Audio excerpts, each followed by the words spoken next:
Assalamualaikum warahmatullahi wabarakatuh. Bismillahirrahmanirrahim.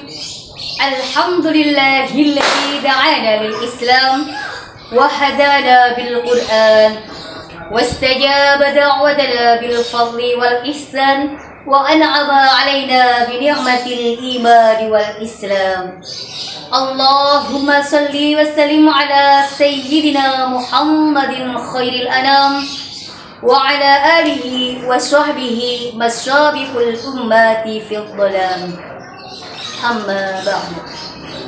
Sahabat rahimakumullah, tiada kata yang patut kami ucapkan melainkan rasa puja dan puji syukur kita kehadirat Allah Subhanahu wa taala yang telah melimpahkan rahmat, nikmat, taufik serta hidayahnya kepada kita sekalian, sehingga alhamdulillah pada kesempatan kali ini kita masih diberi kenikmatan yang luar biasa, nikmat sehat jasmani dan juga rohani di bulan yang penuh berkah ini, bulan suci Ramadan.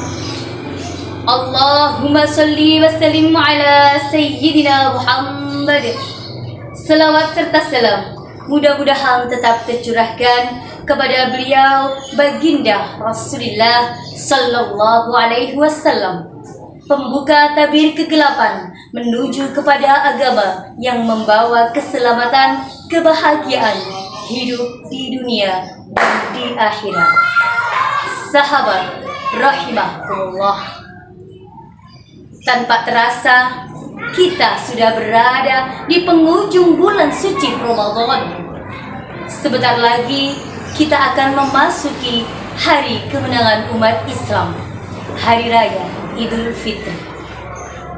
Sahabat, Idul Fitri merupakan hari kemenangan umat Islam yang dirayakan dengan penuh kebaikan dan penuh sukacita. Momen hari raya identik dengan silaturahim. Usai menjalankan ibadah puasa selama 1 bulan penuh, seperti yang kita ketahui, ada banyak kebaikan yang dapat kita lakukan saat lebaran selain silaturahim. Adapun beberapa di antaranya dianjurkan oleh Rasulullah. Amalan-amalan apa saja yang dapat kita lakukan selama Idul Fitri? Di antaranya, amalan pertama yang dapat kita lakukan adalah melantunkan takbir atau memperbanyak bacaan takbir. Allahu Akbar, Allahu Akbar, Allahu Akbar. Tak heran jika saat malam lebaran takbir berkumandang di seluruh masjid-masjid yang ada. Allah Subhanahu wa taala berfirman dalam surah Al-Baqarah ayat 185 mengenai anjuran memperbanyak bacaan takbir. A'udzu billahi minasyaitonir rajim.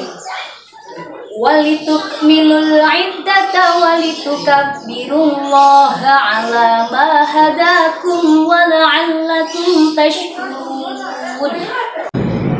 Hendaklah engkau cukupkan bilangannya dan mengagungkan Allah atas petunjuknya yang telah diberikan kepadamu agar kamu bersyukur.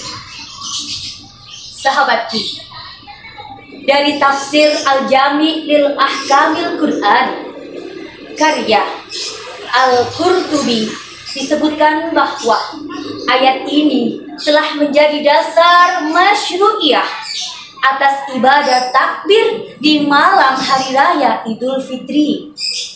Sebab ayat ini memerintahkan begitu hitungan Ramadan telah lengkap, maka bertakbirlah.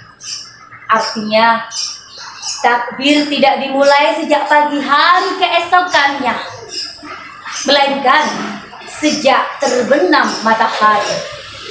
Sebab pada saat itulah diketahui telah sempurnanya bulan Ramadan.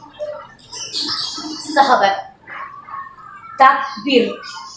Juga sebagai bentuk rasa syukur segala yang telah diberikan oleh Allah, syukur kesehatan dan kenikmatan, hingga berjumpa kembali di hari raya Idul Fitri.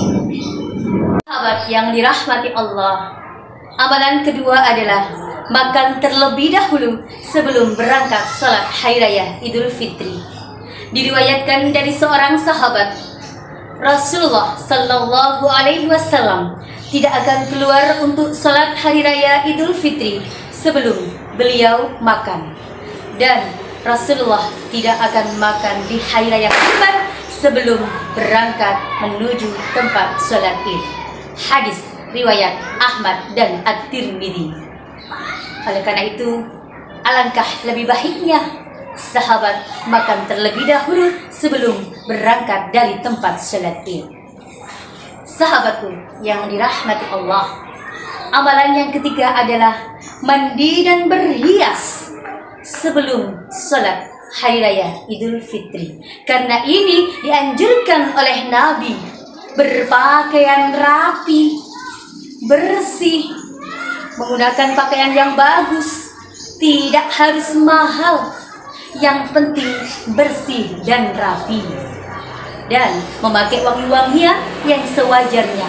Dalam hal ini, berhias yang dimaksud adalah tetap sesuai syariat, artinya tidak boleh menampakkan aurat.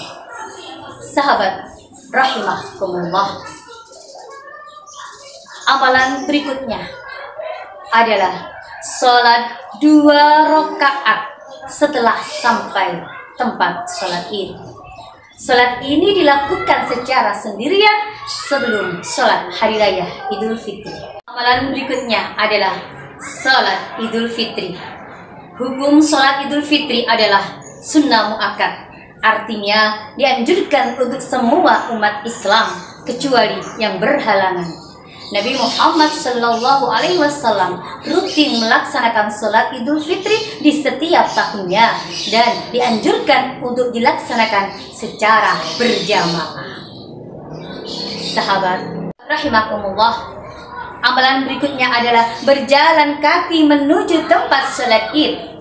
Rasulullah Sallallahu Alaihi Wasallam menganjurkan untuk berjalan kaki saat menuju tempat sholat Id. Termasuk sunnah Nabi adalah ketika kita keluar menuju tempat sholat Id dengan berjalan kaki.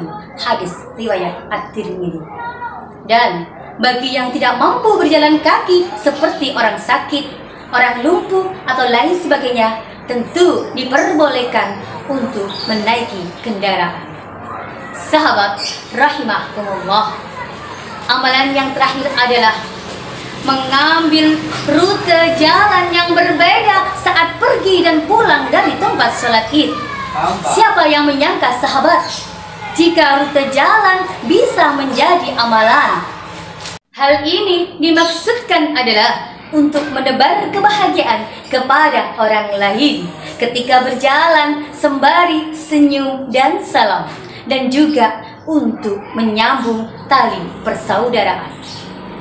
Alhamdulillah sahabat, itulah beberapa amalan-amalan yang dapat kita lakukan saat hari raya Idul Fitri yang dianjurkan oleh Rasulullah Sallallahu Alaihi Wasallam. Apakah sahabat juga sudah pernah melakukan amalan-amalan ini? Jika belum, mari kita laksanakan di hari raya Idul Fitri tahun ini. Dan janganlah lupa untuk menebar kebahagiaan kepada saudara-saudara kita dengan bersedekah dan zakat sebagai kewajiban kita. Semoga kita bisa menjadi pribadi yang lebih baik lagi dari sebelumnya usai menunaikan ibadah puasa bulan suci Ramadan dan terlahir kembali sebagai manusia yang masih suci. Taqabbalallahu minna wa minkum kullu amin wa antum bi khair. Selamat Hari Raya Idul Fitri minal aidin wal faizin. Mohon maaf lahir dan batin. Wal afu minkum wallahul muwafiq ila aqwamit thoriq. Wassalamualaikum warahmatullahi wabarakatuh.